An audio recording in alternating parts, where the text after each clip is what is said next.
Video को like करें, channel को सब्सक्राइब करें। धन्यवाद। सृष्टि बचपन से ही दिखने में सुंदर नहीं थी, लेकिन अमीर बाप की बेटी सृष्टि पर उसकी माँ जान छिड़कती। मेरी बेटी कितनी प्यारी है, भगवान सबको सृष्टि जैसी बेटी दे। सृष्टि धीरे धीरे बड़ी होती है। एक दिन सृष्टि की सहेली कहती है, तू दिखने में कितनी अजीब सी है, लेकिन मैं जानती हूँ हम सब में सबसे अच्छी शादी तो तेरी ही होगी। तेरे पापा अमीर जो हैं। और बता नहीं सकते यार, दहेज तो हर कोई देता है, ये क्या ज्यादा ले जाएगी अपने पति के लिए? अरे बड़े शहर में कोठी है इसके पापा की। अरे पापा की है ना, कौन सी इसकी है? इसकी होती तब तो कोई भी लड़का इससे शादी कर लेता। अरे पापा की मतलब पापा की है तो मेरी ही है ना। किसने कहा? अब तेरी तो तब होगी ना जब तेरा भाई ना हो। वैसे भी शादी के बाद सारी प्रॉपर्टी भाई के नाम होती है। सृष्टि समझ जाती है कि उसे किसी भी हालत में माँ बाप की सारी प्रॉपर्टी को अपने नाम करना है, लेकिन कैसे? एक दिन सृष्टि का भाई शीनू कहता है, बहन क्या कर रही है? तुझसे एक बात करनी है। अरे हाँ हाँ करना, मैं तो तेरी बहन हूँ। बहन मेरी लाइफ में ना एक लड़की है, बहुत अच्छी है। मैं सोच रहा हूँ माँ और पापा से बात करूँ शादी के लिए। सृष्टि को समझ में आ जाता है कि भाई की शादी होते ही भाभी उसे एक दिन भी घर में बर्दाश्त नहीं करेगी। आ, क्या बात है भाई, बताना कौन है वो? यार वो बहुत अच्छी लड़की है, पढ़ी लिखी है, मेरे साथ जॉब भी करती है। बस एक प्रॉब्लम है। हाँ प्रॉब्लम? क्या प्रॉब्लम है भाई?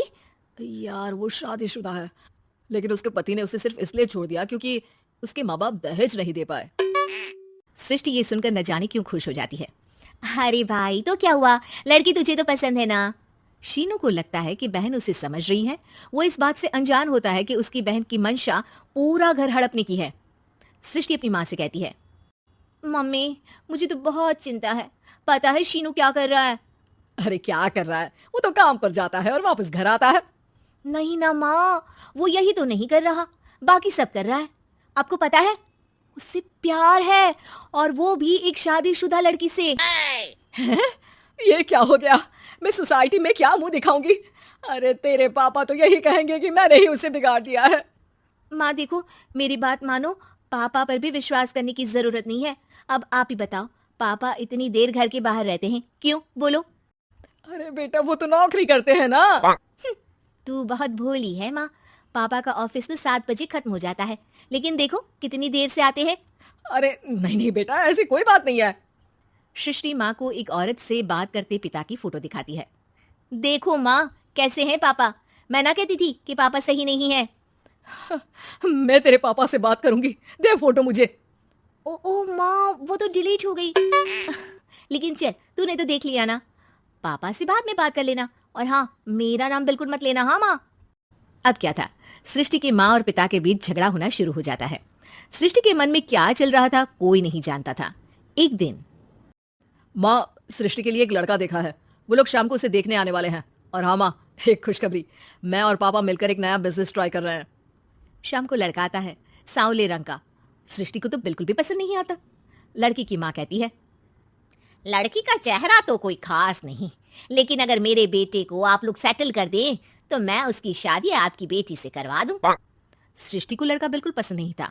उसे भाई पर गुस्सा आ जाता है। लड़के वालों के जाने की बात कहती है, माँ देखा शीनू मेरे लिए कैसा लड़का लेकर आया, न दिखाने लायक न सुनने लायक, सेटल भी नहीं, वो भी हम करे। अरे माँ मैं जानती हूँ ये मेरी शादी किसी भी घर में क्यों करवाना चाहता है। अरे कैसी बात कर रही है बहन, तूने तो देखा ना, लड़के को मैंने ही मना कर दिया तुझसे शादी के लिए। जिसने लड़का बताया था उसने उसकी बहुत तारीफ की थी। बात आई गई हो जाती है, लेकिन सृष्टि का मन शांत नहीं होता। क्या करूं कुछ समझ में नहीं आ रहा। मेरी शादी हो गई तो ये लोग पूरी प्रॉपर्टी शीनू के नाम कर देंगे, मेरे हाथ तो कुछ लगेगा ही नहीं। तभी सृष्टि को आइडिया आता है। वो किसी वकील को फोन करती है। जी देखिए, अगर आपके मम्मी पापा का तलाक हो जाता है तो आपके पिता की आधी प्रॉपर्टी आपकी माँ के नाम हो जाएगी, फिर उसे वो किसी को भी दे सकती है।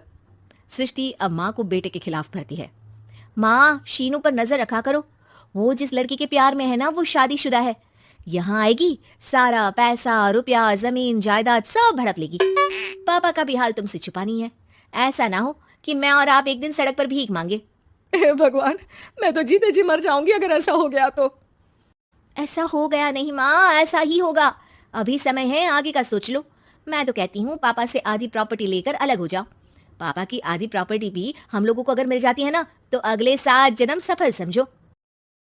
बेचारी माँ बेटी के कहने पर पति से तलाक लेकर अलग हो जाती है। सृष्टि अब पैसों से गाड़ी और अपने दूसरे महंगे शौक पूरे करने लगी। उसके दोस्त भी उसके पैसे इस्तेमाल करते। सृष्टि, कल तुम कहाँ थी? मैं सारा दिन घर पर अकेली थी। तो मैं क्या करूं? मैंने ठेका तो नहीं लिया है ना तुम्हें संभालेगा। माँ को सृष्टि से ये उम्मीद नहीं थी। वो बैठकर रोने लगती है। वहीं उसका पति यानी कि सृष्टि के पिता आ जाते हैं। मैं जानता था कि तुम्हारा यही हाल होगा, तो आपने मुझे रोका क्यों नहीं? मैं रोकता तो तुम रुकती क्या? सृष्टि के कहने पर तुमने मुझ पर अपने बेटे पर शक किया, लेकिन तुम ये भूल गई कि कैसे हम दोनों ने मिलकर जीवन में इतना सब खड़ा किया। माँ पति के गले लग जाती है। मुझे माफ कर दीजिए, मैंने आपकी कमाई का एक बड़ा हिस्सा गवा दिया। कोई बात नहीं, तुम साथ हो तो मैं ऐसी 7 प्रॉपर्टी खड़ी कर दूंगा। तभी वहां सृष्टि आ जाती है रोते हुए। माँ, मयंक ने मुझे छोड़ दिया। वो बोल रहा था जब तक मेरे पास पैसे थे तब तक ही वो मेरे साथ था। पापा, माँ, मुझे माफ कर दीजिए।